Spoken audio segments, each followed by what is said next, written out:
السلام علیکم دوستو، آج کی اس ویڈیو میں آپ کو خوش آمدید۔ آج میں آپ کو ایک ایسی لڑکی کی خوفناک کہانی سناؤں گی جو ہر وقت آئینے کے سامنے بیٹھی رہتی تھی اور اسی آئینے کی وجہ سے اس کی موت ہوگی۔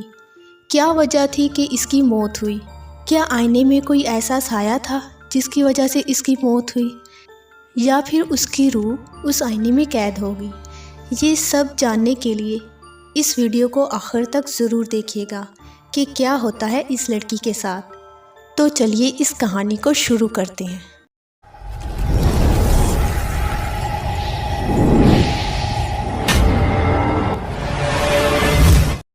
روزلین ایک ایسی لڑکی تھی جو اپنے آپ کو آئینے میں دیکھنا پسند کرتی تھی۔ اس کے بیڈ روم کی دیوار پر ایک چھوٹا سا آئینہ تھا اور وہ اس میں اپنے عکس کو دیکھنے میں گھنٹوں گزارتی تھی۔ کبھی کبھی وہ اپنا میک اپ کرنے کے لیے آئینے کے سامنے بیٹھ جاتی اور کبھی بالوں کو برش کرنے کے لیے گھنٹوں اس کے سامنے کھڑی ہو جاتی۔ تاہم ہر رات وہ سونے سے پہلے اس آئینے کو جو دیوار پر لگا تھا اس کو نیچے کر لیتی اور اپنا منہ زمین کی طرف کر کے آئینے میں دیکھتی رہتی۔ رات کو اکتوبر کے آخر میں اس کے والدین اسے اکیلے گھر چھوڑ کر چلے گئے اور کہا کہ وہ تھوڑی دیر تک واپس آ جائیں گے۔ وقت گزارنے کے لیے وہ صوفے پر بیٹھ گئی اور فلم دیکھنے لگی۔ تھوڑی ہی دیر بعد اسے نیند آنے لگی اور وہ آدھی نیند میں اپنے کمرے میں سونے کے لیے چلی گئی، اور جیسے ہی وہ اپنے بستر پر لیٹ گئی وہ ٹھنڈی ہو چکی تھی۔ اسے احساس ہی نہیں تھا کہ وہ دیوار سے اپنا آئینہ اتارنا بھول گئی۔ رات کے آخر میں روزلین کی طوفان کی گڑ گڑاہٹ سے آنکھ کھل گئی۔ وہ آنکھ ملتے ہوئے بستر پر بیٹھ گئی۔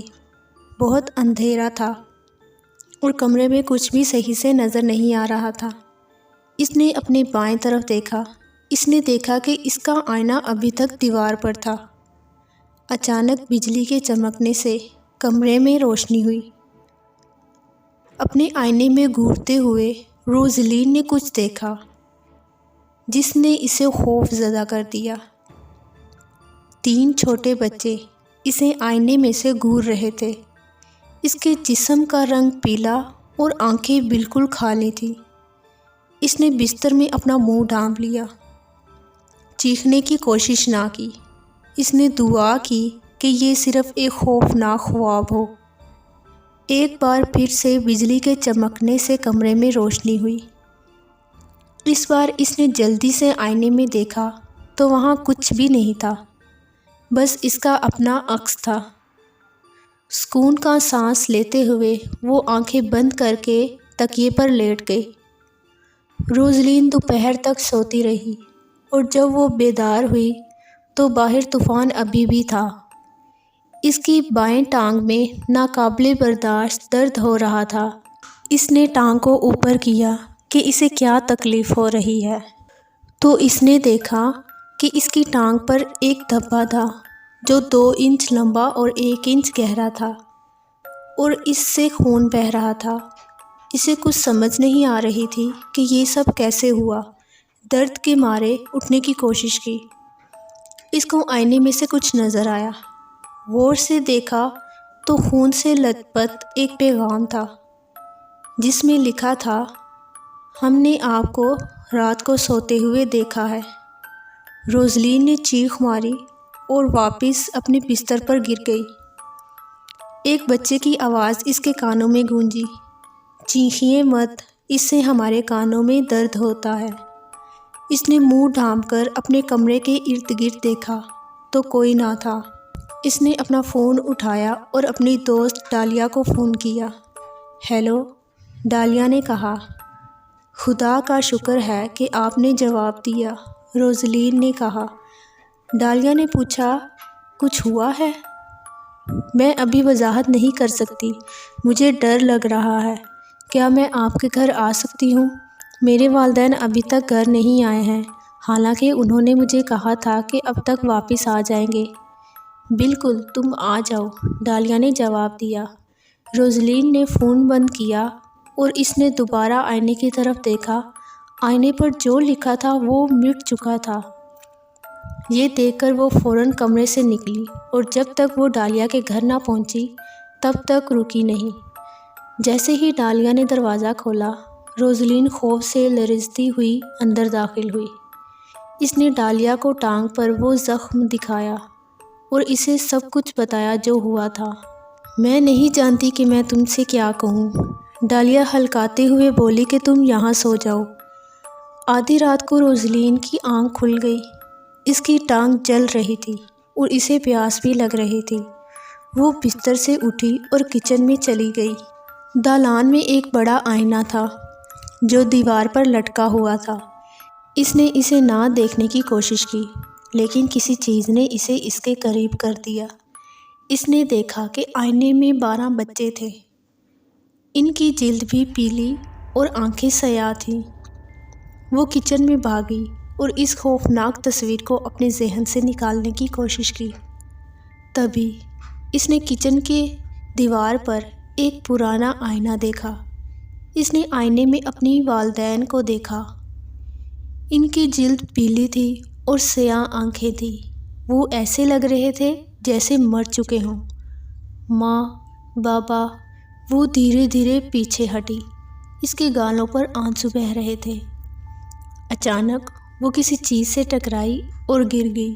اوپر ڈالیا اچانک بیدار ہوئی اور ارد گرد دیکھا۔ جب اس نے دیکھا کہ روزلین غائب ہے تو وہ اسے ڈھونڈنے چلی گئی۔ جب وہ کچن کے دروازے کے قریب پہنچی تو ڈالیا نے روزلین کا خون آلودہ ہاتھ زمین پہ بے حرکت پڑے دیکھا اور گھبرا گئی۔ اس نے دروازہ دھکیل کر کھولا اور چیخا۔ روزلین کے جسم کے ٹکڑے ٹکڑے ہو چکے تھے اور سر سے پاؤں تک خونی خور بچوں سے ڈھکی ہوئی تھی۔ ڈالیا خوف سے پیچھے ہٹ گئی۔ اس نے کچن کی دیوار پر لگے ہوئے آئینے کی طرف دیکھا اور کچھ ایسا دیکھا جس نے اسے کچن سے بھاگنے پر مجبور کر دیا۔ خون سے لکھے الفاظ تھے، اب آپ کی باری ہے۔ ڈالیا نے فون پکڑا اور پولیس کو بلایا۔ جلد ہی پولیس آئی۔ آئینے میں تحریر غائب ہو چکی تھی۔ انہوں نے روزلین کی کٹی ہوئی لاش فرش پر پائی۔ ڈالیا ایک کونے میں ڈر کے مارے بیٹھی ہوئی تھی اور اپنے آپ سے بڑبڑا رہی تھی۔ یہاں کیا ہوا ہے؟ پولیس نے پوچھا۔ آئینے، ڈالیا نے بڑبڑایا۔ آئینوں کو کیا ہوا؟ پولیس نے پوچھا۔ وہ آئینے میں رہتے ہیں، ڈالیا نے جواب دیا۔ آئینوں میں کون رہتا ہے؟ پولیس نے پوچھا۔ وہ زور سے چیخی اور بولی، رات کو وہ ہمیں سوتے ہوئے دیکھتے ہیں۔ پولیس کا خیال تھا کہ ڈالیا پاگل ہے۔ جب انہوں نے روزلین کے گھر کی تلاشی لی تو اس کے والدین کی لاشیں بھی کٹی ہوئی ملی۔ خوفناک منظر پر غور کرتے ہوئے انہوں نے فیصلہ کیا۔ پولیس نے یہ جاننے کی کوشش کی کہ کیا ہوا تھا۔ وہ جو نظریہ لے کر آئے وہ یہ تھا کہ روزلین پاگل ہو گئی تھی۔ انہوں نے کہا کہ اس نے اپنے ہی والدین کو قتل کیا ہوگا پھر خودکشی کر لی۔ پولیس نے فوری طور پر اس کیس کو قتل اور خودکشی کا نام دے کر بند کر دیا۔ وہ روزلین اور اس کے والدین کی لاشوں کو پوسٹ مارٹم کے لیے مردہ خانے میں لے گئے۔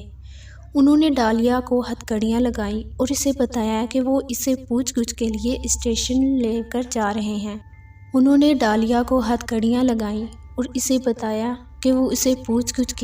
پولیس اسٹیشن پر لے جا رہے ہیں۔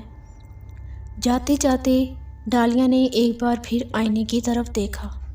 آئینے میں اس نے روزلین کو دیکھا، پیلا چہرہ اور سیاہ آنکھوں کے ساتھ اسے گھور رہی تھی۔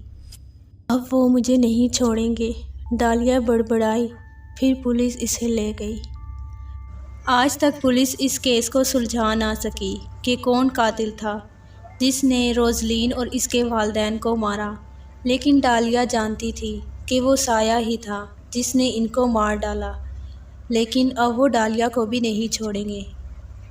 آپ کی اس بارے میں کیا رائے ہے؟ کمنٹ سیکشن میں ضرور بتائیے گا۔